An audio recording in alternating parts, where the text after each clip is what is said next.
Apata Uyes Entertainment TV, your #1 birthday arena.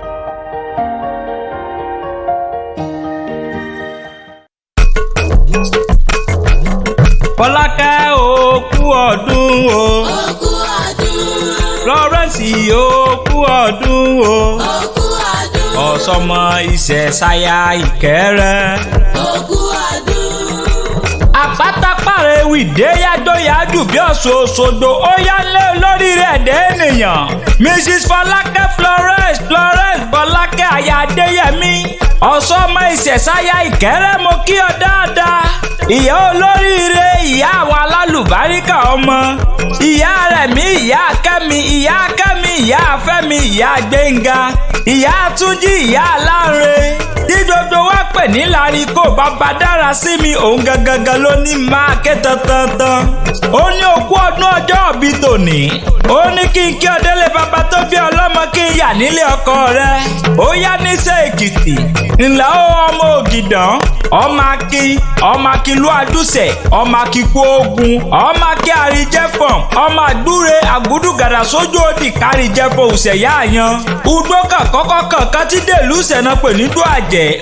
Àdàbàlùkòsì ló bà lórí igi lọ́jọ́ odò kan pé dọ́dẹ́jọ́.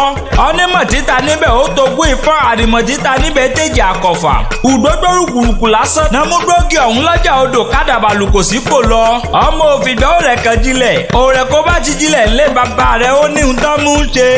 Ọmọ erédè elúgbaragada, ọmọ Ògìdàn, ọmọ Ògúnmọ́gàrà, ọmọ atẹramọ́tà òkú ọdún òkú yèdún, àṣèyí ṣàmọ́dún àṣàmọ́dún ṣẹ̀mí. Ó yá lé ọkọ tó fẹ́. Ilé aya wọn ní Ìkẹ́rẹ́ Èkìtì, aya olókè méjì takọtabo, olóṣùtà lọ́rùn Ìkẹ́rẹ́ ọ̀rọ̀ lẹ̀ ń bàbá òkè. Aya ọmọ àbágbàmí èyí gbàmí àgbàgbà fíàfi alápá fáàrí. Ilé aya ojú èébójú lẹ́rù, aya ilé ó jẹun ó rèé, aya ẹkùn, aya ẹrù kúlùjì, aya Ìkẹ́rẹ́ kété oníyànà. Mo kí ọ àṣèyí àṣàmọ́dún sẹ̀mí. Gbogbo ọmọ rẹ pátá àtọmọ ọmọ ni wọ́n ní kí n máa ké tantan, ní kí n máa kí ọ dáadáa pé o sọdún èyí wàá ṣèmí ìsí jẹ́jẹ́ lọ́kọ́ ń gbó, o máa pẹ́ lókè èèpẹ̀.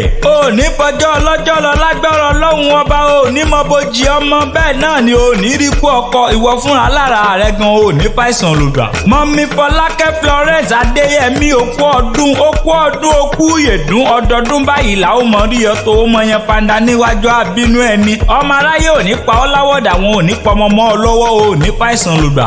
Bóyin bá ṣe tán òun yá padà sínú kókó, ògì bá fẹ̀rẹ̀ bọ̀jọ̀ bá ṣe tá padà sínú sàárẹ̀ tó kọ́lé sí. Àpátẹ́wì mo ṣe tán, mò ń rebi àforí mi sọlẹ̀ sí níbi ojúmọ́ ti mọ́ ká gbogbo ilẹ̀ kílẹ̀. Thank you for watching our video and follow us on Instagram, Twitter and Facebook at Apata Ewi. Please don't forget to subscribe to our YouTube channel for more videos. We love you.